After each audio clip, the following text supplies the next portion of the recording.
Hej og velkommen til den her anden pack opening er det jo så. Og ja, i dag der har jeg så optaget nogle 100k pakker. Og ja, fordi jeg fik simpelthen ikke lige optaget lyd med. Men som I kan se, i første pakke får vi Inform Castro. Og ja, han går sgu ikke for så meget. Han går sådan set bare for discard price. Og i anden pakke får vi simpelthen at få Inform Castro igen. Og Berg fra Sverige. Jeg tror det er sådan det udtales. Og ja, altså jeg vil faktisk sige, det er en af de bedste gange nogensinde, jeg har åbnet pakker. Altså det har været helt sindssygt. Jeg har aldrig nogensinde haft sådan en vild packlock.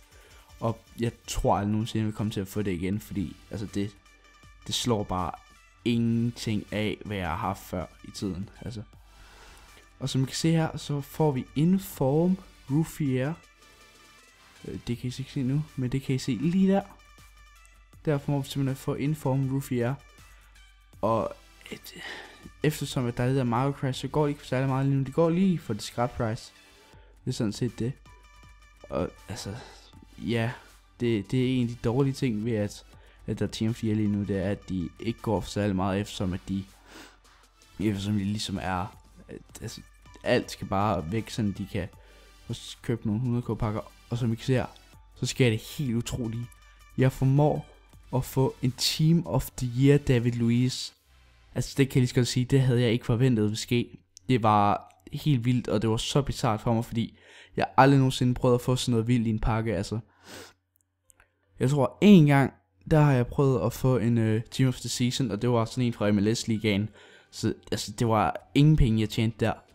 Og så får jeg en Team of the Year David Luiz. Ej, jeg vidste ikke, hvad jeg skulle gøre mig selv lige der. Det var helt vildt.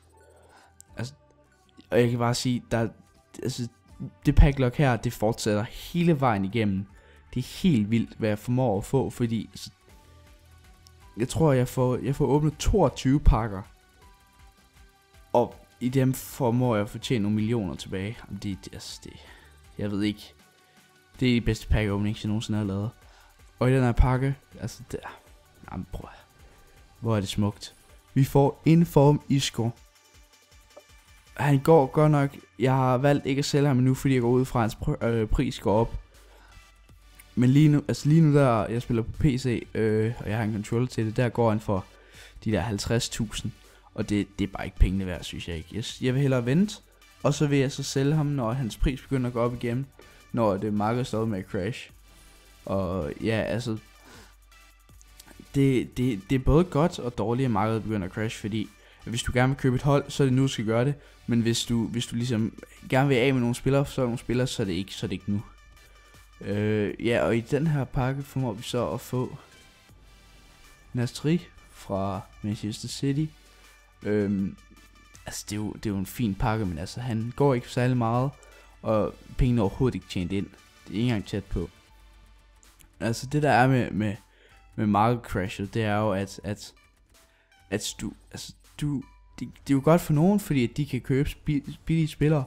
Og her får vi simpelthen Aguero. Altså det fortsætter bare.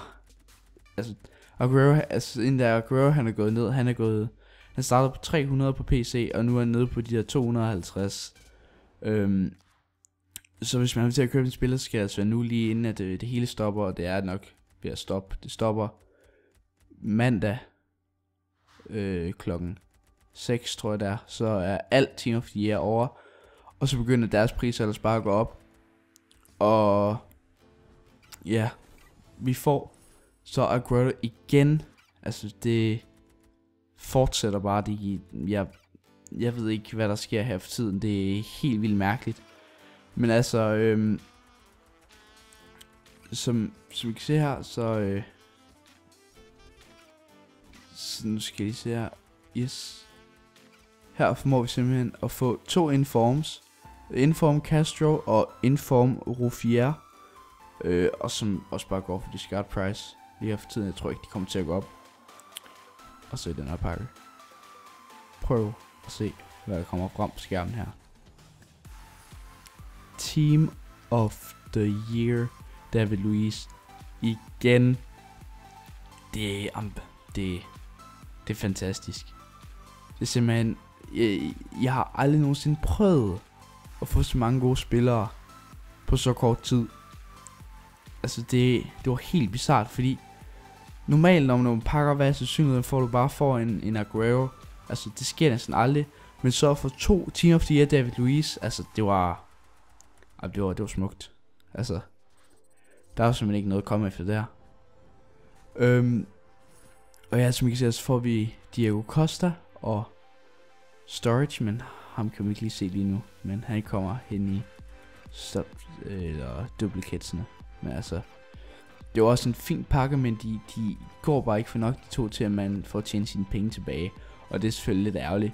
Men altså, hvis du tænker på alle de andre ting, jeg har fået, så er det helt klart tjent nogle penge tilbage. Og som I kan se der, så fik jeg Inform Castro en gang til. Jeg tror det er 3. gang, jeg fik ham i den pack opening. Og altså, man er selvfølgelig glad for at få informs og sådan noget. Og igen får jeg en inform der. Jeg kan ikke udtale hans navn. Han er fra Uruguay, og hans kort er en højreback derfra. Og ja, altså, jo, du er selvfølgelig glad for at få informs, men altså, hvis de går til discard price, så er der jo ikke så meget ved det. Du vil jo gerne tjene altså, mange penge på de informs, fordi ja, altså det er jo ligesom det der hele ideen. Og vi får simpelthen ham fra Uruguay en gang til. Og jeg ved ikke lige hvorfor jeg begynder at køre alle de informs ind. Og Team of the Year, sådan noget, det er helt vildt mærkeligt. Og her får vi Inform Joaquin, tror jeg det udtales. Og han er også, altså han går også bare for discard price. Så der var ikke noget der. Men altså selvfølgelig så er det jo bedre end at få en, der kun går for 600 coins. Altså det er jo altid bedre. Og den her pakke får vi simpelthen Inform Vidic. Han, ja, på grund af den meget crash i går, han er bare for discard price. Og det er sådan en skam. Fordi det er jo ikke fordi det er et dårligt kort, vel? Altså det er jo et godt kort. Og altså det er jo, synes det er helt fint. Men ja, det var alt for den her gang. Vi ses senere. Hej.